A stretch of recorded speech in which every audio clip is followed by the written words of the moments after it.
Hello, നമ്മൾ കഴിഞ്ഞ വീഡിയോയിൽ ഡ്രൈ ഇൻഗ്രീഡിയൻസിൽ മൈദയെക്കുറിച്ചാണ് പറഞ്ഞത്. ഇനി അടുത്തതായിട്ട് നമുക്ക് അത്യാവശ്യമായിട്ട് ഉപയോഗിക്കുന്നത് ബേക്കിംഗ് പൗഡറും ബേക്കിംഗ് സോഡയാണ്. ഇപ്പോൾ ബേക്കിംഗ് പൗഡർ എന്ന് പറയുമ്പോൾ അത് നമുക്ക് മോയ്സ്ചർ കണ്ടൻറ്റ് അല്ലെങ്കിൽ ഹീറ്റും കൂടി ഒരുമിച്ച് വരുമ്പോൾ അതിന് നല്ല രീതിയിൽ അതിൻ്റെ റിയാക്ഷൻസ് ഉണ്ടാവും. നല്ല രീതിയിൽ റൈസ് ആവാൻ ബേക്ക് ചെയ്ത് വരുന്ന കേക്ക് നല്ല രീതിയിൽ പൊന്തി വരാനും സോഫ്റ്റ് ആവാനൊക്കെ ഹെൽപ്പ് ചെയ്യുന്നു. അതുപോലെ തന്നെ നമ്മൾ ബേക്കിംഗ് സോഡയും ഉപയോഗിക്കുന്നുണ്ടല്ലേ. ആ ബേക്കിംഗ് സോഡ എന്ന് പറയുന്നത് അസിഡിക് ആയിട്ടുള്ളത് ഒന്നാണ്. അപ്പോൾ അതിൻ്റെ കൂടെ അസിഡിക് ആയിട്ടോ വേറെ എന്തെങ്കിലും കൂടി ആഡ് ചെയ്യുമ്പോഴാണ് അതിൻ്റെ ആക്ഷൻസ് നല്ല രീതിയിൽ നടത്തുന്ന നല്ലൊരു റിസൾട്ട് നമുക്ക് കിട്ടും. അപ്പോൾ അതിന് വേണ്ടി നമ്മൾ അസിഡിക് ആയിട്ട് എന്തെങ്കിലും കൂടെ ഉപയോഗിക്കുന്നത് വളരെ നല്ലതായിരിക്കും. അതായത് തൈരോ വിനാഗിരിയോ അങ്ങനെയുള്ള സംഭവങ്ങൾ.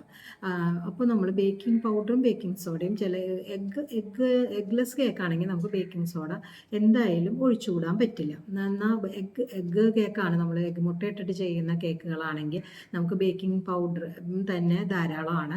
നല്ലപോലെ ഇപ്പം 2-3 മുട്ടയൊക്കെ എടുത്ത് ചെയ്യുന്ന കേസുകളിൽ നമുക്ക് ബേക്കിംഗ് സോഡ തന്നെ ബേക്കിംഗ് സോഡയും ബേക്കിംഗ് പൗഡറും ഇല്ലാതെ തന്നെ നമുക്ക് ചെയ്യാം.